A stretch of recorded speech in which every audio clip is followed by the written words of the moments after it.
कमी साहित्यात आणि झटपट असं श्रीखंड, त्याच्यानंतर ना जिरा राईस, दाटसर असा आंब्याचा रस, त्याच्यावरती तुपाची धार, अगदी कमी साहित्यात आणि कुकरमध्ये बटाटा रस्सा, त्याच्यानंतरनं टम्म फुगलेली पुरी, कांदा भजी आणि त्याच्यासोबत पापड, अशी फुल थाळीची रेसिपी बघणार आहोत. नमस्कार, टेस्ट आणि बेस्टमध्ये तुम्हा सर्वांचं स्वागत आहे. कमी वेळात, कमी साहित्यात आणि झटपट अशी फुल थाळीची रेसिपी शेअर केली, त्याच्यामुळे व्हिडिओ शेवटपर्यंत नक्की बघा. नमस्कार, टेस्ट आणि बेस्टमध्ये तुम्हा सर्वांचं स्वागत आहे.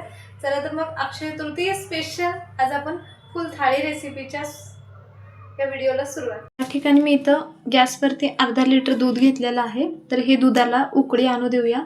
श्रीखंड करण्यासाठी आधी दही लावायचं आहे. तर दही लावण्यासाठी हे दूध तापायला ठेवलं आहे. तुम्हाला हवा असेल तर रेडीमेड चक्का वापरलात तरी चालेल किंवा रेडीमेड दह्याचा वापर केलात तरी चालेल.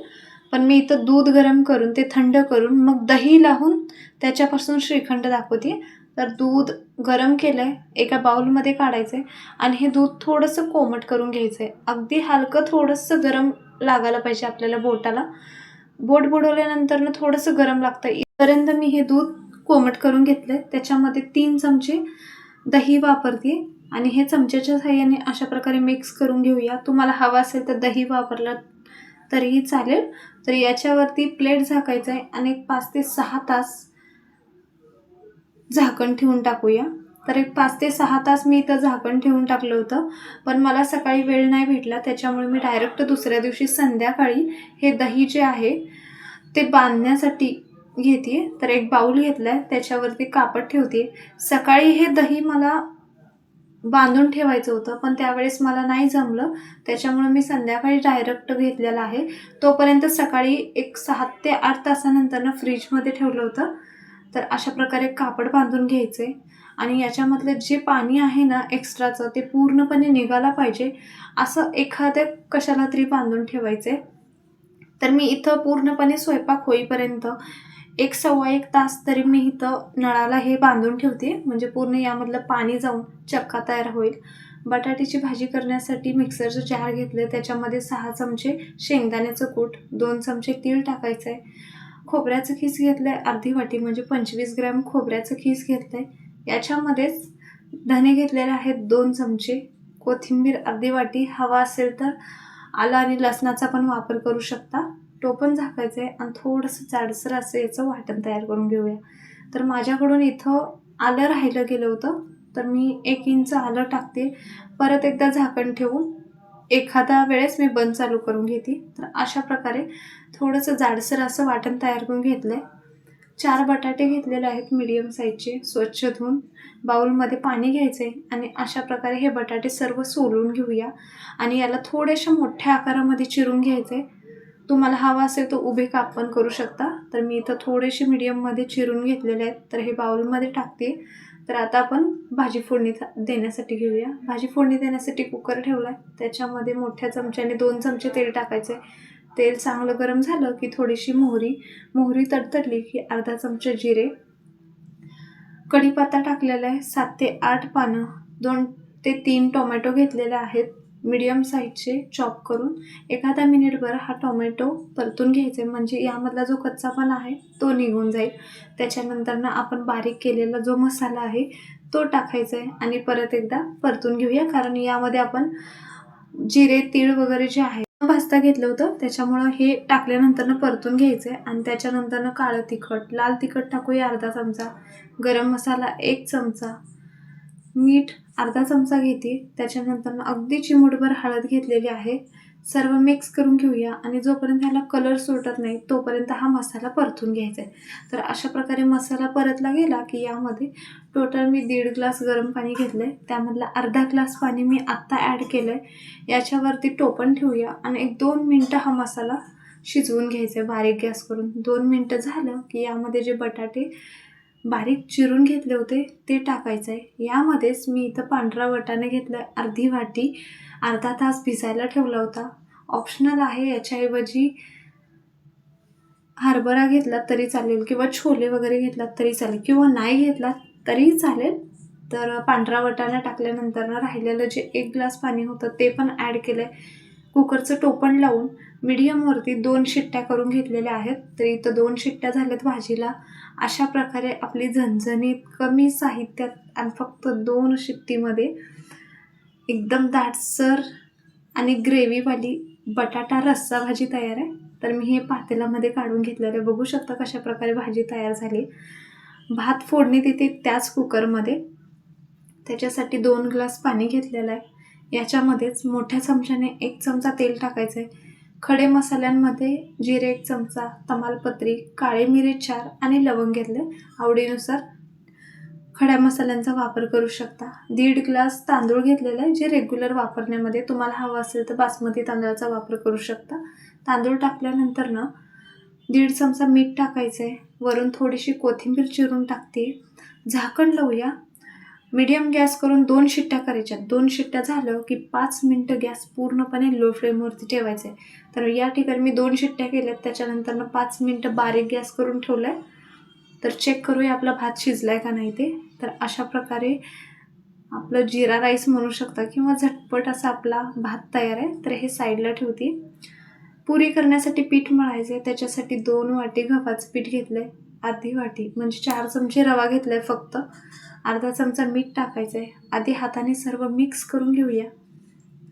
रेग्युलर जसं आपण गव्हाचं पीठ मळतो त्याच्यापेक्षा थोडंसं घट्ट मळायचं. चपातीला जसं मळतो त्याच्यापेक्षा थोडंसं मी ते घट्ट मळून घेतलेलं आहे. याच्यावर झाकण ठेवूया आणि आता आपण बाकीची तयारी होईपर्यंत हे पीठ भिजायला ठेवून टाकूया.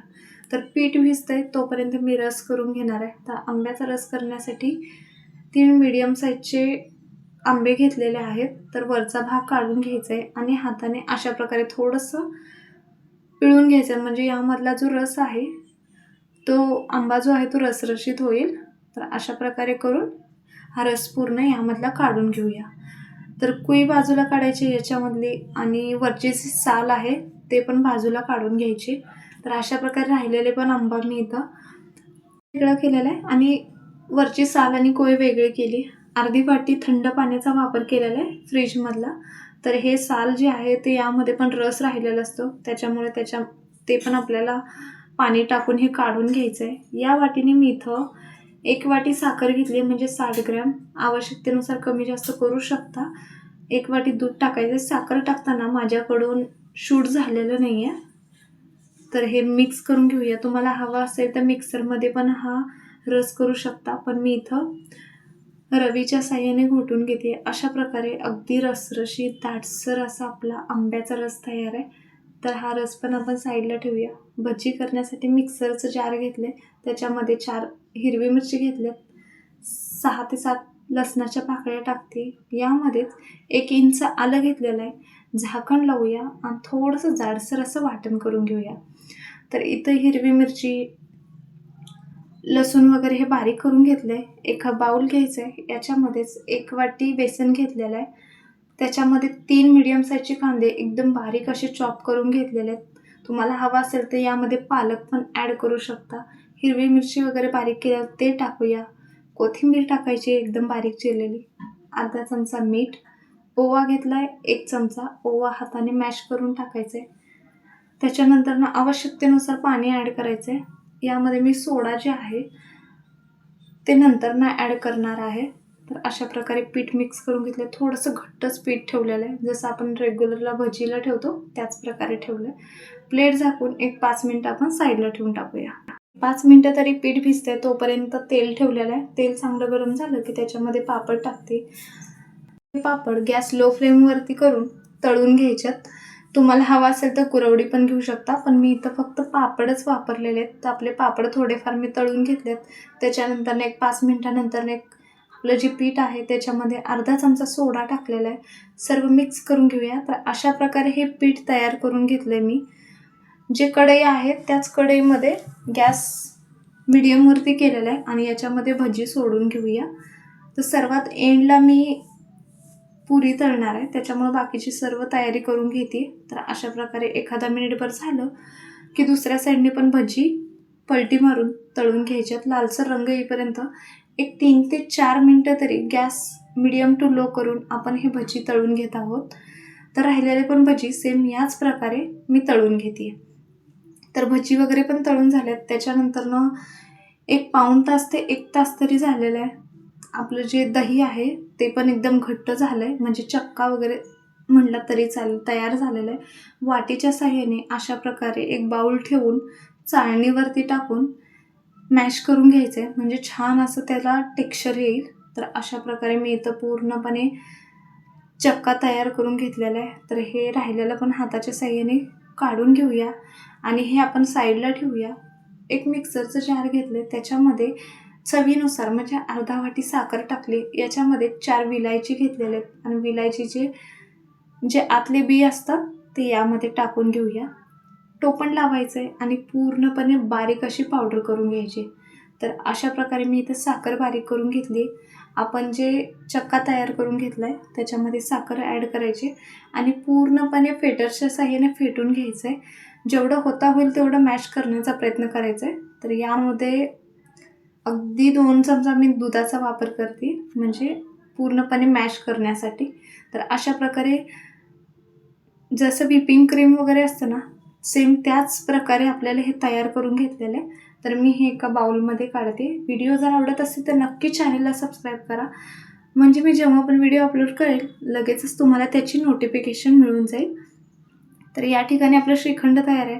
आवडीनुसार ड्रायफ्रूटचा वापर करू शकता किंवा आम्रखंड जर करायचं असेल तर त्याच्यामध्येच आंब्याचा जे प्लफ असतं त्याच्यामध्ये टाकून मिक्स केला तरी चालेल. तर अशा प्रकारे आपलं श्रीखंड पण तयार आहे. हे साईडला ठेवते. सर्वात एंडला आपण पुरी तयार करणार आहोत. त्याच्यासाठी मी इथं आपलं जे पीठ आहे ते भिजलं गेलेलं आहे. थोडंसं तेल टाकून एक 2 ते 3 मिनटं पीठ मॅश करून घेऊया. एकदम पातळ करायचं नाही किंवा एकदम घट्ट नाही, मऊसूत अशी पीठ मळून घ्यायचं आहे. थोडंसं त्यातला उंडा मी घेतलेला आहे पिठाचा किंवा गोळा घेतलेला आहे. थोडं पीठ टाकूया आणि लाटून घ्यायचं. तुम्हाला हवा असेल तर छोटे छोटे गोळे करून लाटला तरी चालेल, पण मी इथं एकदमच एक मोठी लाटी करून घेते. जे काही साहित्य लागतं खाली डिस्क्रिप्शन बॉक्समध्ये पण देते, नक्की चेक करा, म्हणजे तुम्हाला जेव्हा पण रेसिपी करसाल त्यावेळेस तुम्हाला इझी पडेल. तर अगदी पातळ लाटायचं नाही किंवा जाड लाटायचं नाही, थोडंसं मीडियम आकारामध्ये मी इथं लाटून घेतलं आहे. एक प्लेट घेतली आहे छोट्या आकाराची आणि अशा प्रकारे त्याचे छोटे छोटे असे साईजमध्ये पुऱ्या करून घेणार आहे. अगदी इझी ट्रिक आहे आणि लवकर होतात, त्याच्यामुळे मी ही ट्रिक वापरलेली. तर राहिलेला जो साईडचा भाग आहे तो काढून घेऊया. तर तुम्हाला एक यामधली पुरीची थर दाखवते की कशा प्रकारे मी ठेवली. तर अशा प्रकारे ही जाडी ठेवलेली आहे. तर आता आपण तळण्यासाठी घेऊया.